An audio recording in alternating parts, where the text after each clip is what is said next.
बिस्मिल्लाहिर्रहमानिर्रहीम। अस्सलाम वालेकुम। कैसे हैं आप सब? उम्मीद करती हूँ सब खैरियत से होंगे। आज मैं आपके साथ शेयर करूँगी बहुत ही ज़्यादा जल्दी बन जाने वाली और बहुत ही टेस्टी लेमन पेपर चिकन की रेसिपी। स्पेशली दावतों के लिए बिल्कुल परफेक्ट रेसिपी है। बहुत ही कम चीज़ों के साथ ये मज़ेदार सी लेमन पेपर चिकन आप इजीली घर पे बना सकते हैं, वो भी बिल्कुल रेस्टोरेंट स्टाइल। तो बस वीडियो को आपने स्किप नहीं करना, वीडियो को आपने एंड तक देखना है। बहुत ही मज़ेदार सॉफ्ट जूसी टेंडर इसकी चिकन होगी और बहुत ही टेस्टी इसकी ग्रेवी तैयार करेंगे। तो वीडियो को स्किप मत कीजिएगा, एंड तक देखिएगा ताकि रेसिपी आपसे मिस ना हो। रेसिपी पसंद आए तो चैनल को भी सब्सक्राइब करें। तो चलें शुरू करते हैं इसको बनाना। आधा किलो बोनलेस चिकन ली है और चिकन को मैंने अच्छी तरह से धो लिया था। धोने के बाद इसको मैंने बाइट साइज पीसेस में काट लिया है। अब चिकन को मैरिनेट करेंगे। 1 टेबलस्पून लहसुन अदरक का पेस्ट ऐड करेंगे। 3/4 कप मैंने दही लिया है, वो इसमें ऐड करेंगे। और जो दही इस्तेमाल करेंगे इस रेसिपी के लिए वो थोड़ा खट्टा होना चाहिए। अब इसमें डालेंगे 1 टेबलस्पून बिल्कुल बारीक चॉप की हुई हरी मिर्चें। इसकी जगह आप हरी मिर्चों का पेस्ट भी यूज़ कर सकते हैं। 1 टीस्पून नमक डालेंगे या फिर आप अपने टेस्ट के हिसाब से ऐड करें। 1 टीस्पून गरम मसाला पाउडर और 1 टीस्पून कुटी हुई काली मिर्च डालेंगे। अब इसमें लेमन जूस डालेंगे, तो एक मैंने बड़े साइज का नींबू लिया है, उसका जूस निकाल के डालेंगे, जो कि तकरीबन 2 टेबलस्पून के करीब है। तो लेमन पेपर चिकन बना रहे हैं, लेमन जूस इसमें ज़रूर ऐड करेंगे। लेमन जूस की जगह आपने सिरका का इस्तेमाल नहीं करना, लेमन जूस का ही इसमें इस्तेमाल करेंगे, टेस्ट बहुत अच्छा आएगा। और लेमन जूस डालने की वजह से चिकन बहुत ही ज़्यादा मॉइस्ट, सॉफ्ट और जूसी बनेगी। अब स्पाइसेस को चिकन में मैंने अच्छी तरह से मिक्स कर लिया है और चिकन को मैरिनेट करेंगे 30 मिनट के लिए, ताकि जो इसमें मसाले डाले हैं, इसमें लेमन जूस लगाया है, उसकी वजह से चिकन बहुत ही ज़्यादा सॉफ्ट और जूसी बने और स्पाइसेस चिकन में अच्छी तरह से एब्जॉर्ब हो जाए। तो मिक्स करने के बाद इसको कवर कर देंगे और 30 मिनट के लिए चिकन को मैरिनेट होने देंगे। अगर आपके पास टाइम ज़्यादा है तो आप इसको 1 घंटे के लिए भी मैरिनेट कर सकते हैं। उससे भी बहुत ही ज़्यादा चिकन सॉफ्ट और जूसी बनेगी। अब मैंने पैन लिया है, उसमें डालेंगे 100 ml ऑयल, जो कि तकरीबन आधा कप से थोड़ा सा कम है। और इसमें ऐड करेंगे कुछ साबुत गरम मसाले, 1 टीस्पून जीरा, हाफ टी स्पून साबुत काली मिर्च, 3 लौंग, 2 टुकड़े दालचीनी के और 3 हरी इलायची। और क्रैकल हो जाने तक इन गरम मसालों को फ्राई करेंगे कि अच्छी सी इनमें से खुशबू आने लगे। और बिल्कुल लो फ्लेम पे फ्राई करेंगे ताकि गरम मसाले जो है वो जले नहीं। और जैसे ही अच्छी सी खुशबू आने लगेगी तो इसमें डालेंगे मैरिनेट की हुई चिकन। चिकन को 30 मिनट हो गए थे, अच्छी तरह से चिकन मैरिनेट हो गई थी। बहुत ही मज़ेदार ये लेमन पेपर चिकन बन के तैयार होती है। अचानक से आपके घर में मेहमान आ जाए तो झटपट से आप इसको तैयार कर सकते हैं। और बहुत ही कम चीज़ों के साथ ये मज़ेदार सी रेसिपी मिनटों में बन जाती है। अब चिकन को अच्छी तरह से मिक्स करेंगे और मिक्स करने के बाद चिकन को पकने के लिए रखेंगे।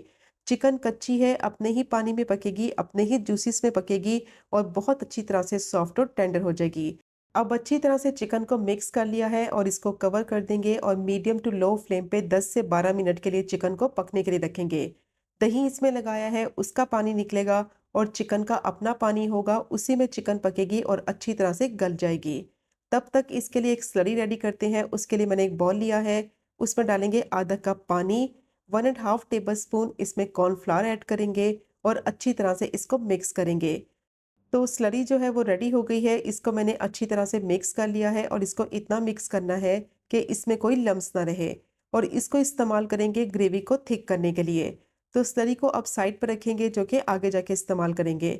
अब चिकन को चेक कर लेते हैं। 10 से 12 मिनट हो गए थे चिकन को पकते हुए। चिकन बहुत अच्छी तरह से गल चुकी है। इसमें मैंने एक्स्ट्रा पानी का इस्तेमाल बिल्कुल नहीं किया है। दही का पानी रिलीज हुआ था और चिकन का अपना पानी रिलीज हुआ है। उसी में चिकन अच्छी तरह से पकी है और सॉफ्ट और टेंडर हो गई है। इस पॉइंट पर आप चिकन का नमक भी चेक कर सकते हैं, अगर आपको कम लगे तो और ऐड कर दें। 1 टीस्पून मैंने चिकन में मैरिनेशन के वक्त नमक ऐड किया था, जो कि बिल्कुल परफेक्ट है। अब अच्छी तरह से इसको मिक्स करते हुए 2 से 3 मिनट के लिए पकाएंगे, ताकि पानी इसका थोड़ा सा ड्राई हो जाए। ज़्यादा इसका पानी खुश्क नहीं करना, क्योंकि इसमें ग्रेवी बनानी है। तो इसमें सारे जूसीस हैं चिकन के, अगर इसको ड्राई कर दिया तो इसका टेस्ट ख़राब हो जाएगा। तो इसीलिए इसको ज़्यादा नहीं पकाएंगे, बस 1 से 2 मिनट के लिए मिक्स करते हुए इसको मैंने पका लिया है और इसकी परफेक्ट कंसिस्टेंसी जो है वो रेडी हो गई है। अब इसको थिक करने के लिए इसमें डालेंगे कॉर्नफ्लोर का मिक्सचर, जो कि पहले से ही रेडी करके रखा हुआ था, और फ़ौरन से डालकर इसको मिक्स करेंगे।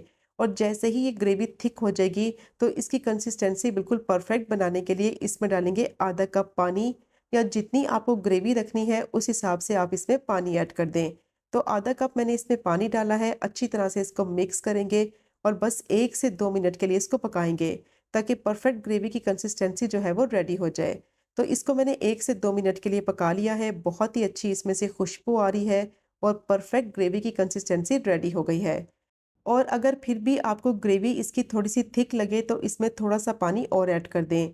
अब इसमें डालेंगे 2 से 3 बारीक कटी हुई हरी मिर्चें, 1 लेमन मैंने लिया था उसके स्लाइसेस कर लिए थे वो इसमें ऐड करेंगे, 2 से 3 टेबलस्पून बारीक चॉप किया हुआ हरा धनिया डालेंगे खुशबू के लिए। अब अच्छी तरह से इसको मिक्स करेंगे और दोबारा से 1 से 2 मिनट के लिए पकाएँगे, ताकि तीनों चीज़ों का फ्लेवर जो है वो ग्रेवी में आ जाए।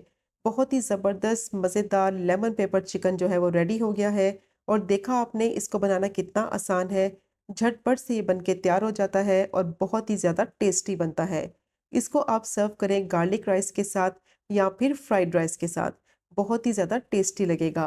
तो ये चेक करें आप इसकी फाइनल लुक, कितनी परफेक्ट कंसिस्टेंसी के साथ इसकी ग्रेवी बनी है और बहुत ही मज़ेदार, सॉफ्ट, जूसी, टेंडर इसकी चिकन होगी।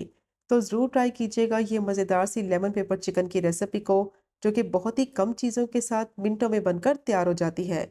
और अगर आपको आज की वीडियो पसंद आए तो चैनल को सब्सक्राइब करें, वीडियो को लाइक करें और शेयर करें। इंशाल्लाह मिलेंगे अगले कुकिंग व्लॉग में फिर एक नए रेसिपी के साथ। तब तक मुझे अपनी ख़ास दुआ में याद रखें। अल्लाह हाफ़िज़।